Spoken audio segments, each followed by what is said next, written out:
Hi, thanks for joining me for this little bonus video. I wanted to try again talking a little bit about leg bone function in the hip socket, or hip function, I guess is the better way to say it. So what we're looking at here is the pelvis. So we've got the front pubic bone here, sitting bones at the bottom. At the front, these would be your hip points, top of your hip, and then at the back, we've got sacrum. So this is kind of like the flat part of your low back, just kind of where your waistband would be. And then we've got part of our lumbar spine. And then the pelvic bowl, so front of the spine, and you can see the tailbone. Okay. At the sides of your pelvis are two little inlets, two little circles, and this is where the head of your leg bone goes in. So it's kind of like at the top of your thigh, there's a little ball that fits into the socket and then comes down. So I'm going to show you on me a little bit here. So pelvis is here, and then the leg bone comes into the pelvis, creating the hip joint.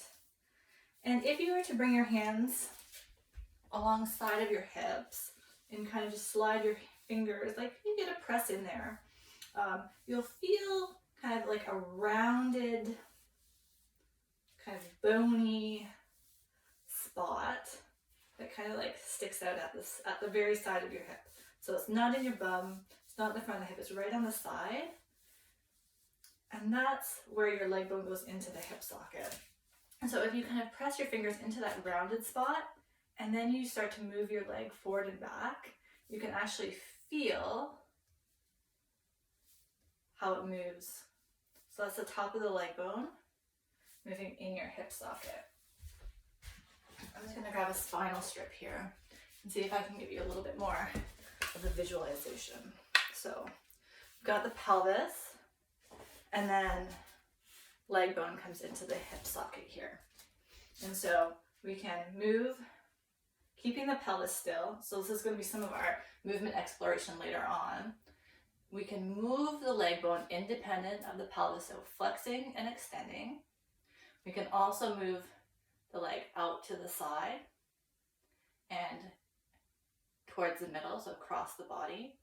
We can rotate the leg out, which is external rotation, and you can rotate the leg in towards the center of the body, which is internal rotation.